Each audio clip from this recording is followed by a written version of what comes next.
Geoffrey Plancard. Le titre officiel, Organisation des réseaux de trophallaxie chez la fourmi Lasius, Niger. Rôle de la division du travail et du marquage du nid. Voilà, il faut que ça arrive dans votre cerveau. Vous analysez? Voilà, c'est analysé. Alors je vais vous donner le titre vulgarisé.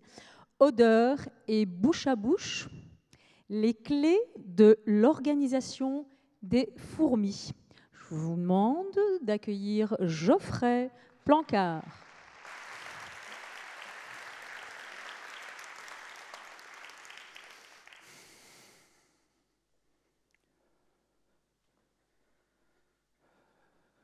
Je ne sais pas vous, mais moi, j'ai toujours été fasciné par le travail d'équipe des fourmis. Et j'ai la chance aujourd'hui de pouvoir l'étudier au travers de ma thèse.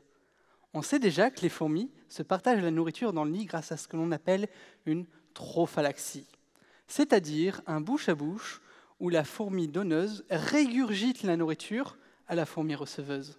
Ce que l'on ne sait pas, et ce sur quoi je travaille, c'est comment s'organise cette distribution de nourriture. Quand j'ai essayé de savoir pourquoi, parce qu'au final, c'est hyper important que tout le monde ait à manger, on m'a dit que c'était clairement trop compliqué à faire et beaucoup trop long. Moi, ça ne me fait pas peur. J'ai donc retroussé mes manches et je me suis lancé dans l'étude des chaînes de la trophallaxie chez la fourmi. Puisqu'il fallait bien commencer quelque part, j'ai décidé d'organiser ma thèse en 2 grandes questions. La première est de savoir qui donne à qui, et surtout, comment. Est-ce que c'est une distribution à la chaîne, comme moi quand je vais à la cantine, ou est-ce qu'on m'apporte directement la nourriture, comme lorsque je vais au restaurant? Est-ce qu'une fois que j'ai reçu à manger, je me mets à donner à manger? Pour étudier ça, j'ai tendance à me comparer à un commentateur de football. J'habille chacune de mes fourmis d'un petit dossard, comme celui-là, qui me permet de les reconnaître individuellement. Et après, je suis lancé, je regarde toutes les trophallaxies. La fourmi numéro 19 renvoie la numéro 23, qui renvoie la numéro 37. Bref, un vrai travail de fourmi. Heureusement, les résultats sont là. Tous ces échanges me permettent de créer et d'analyser des réseaux sociaux comme celui-ci, où chacune des fourmis est reliée à ses congénères par la trophallaxie. Cela me permet de comprendre comment s'organise cette distribution. La deuxième question que je me suis posée au cours de ma thèse, c'est comment font-elles? Eh bien oui, il fait noir dans un nid de fourmis, alors comment savent-elles où sont leurs congénères et qui a besoin de manger?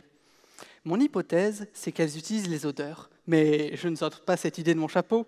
On sait déjà que les fourmis communiquent beaucoup grâce aux odeurs. C'est d'ailleurs à ça que leur servent leurs antennes.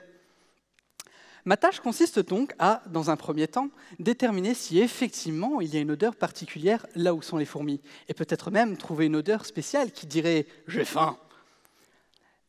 Ensuite, je vais déterminer quelles sont les molécules qui composent ces odeurs. Tout ça dans l'idée de tester l'influence de mes odeurs sur mes fourmis.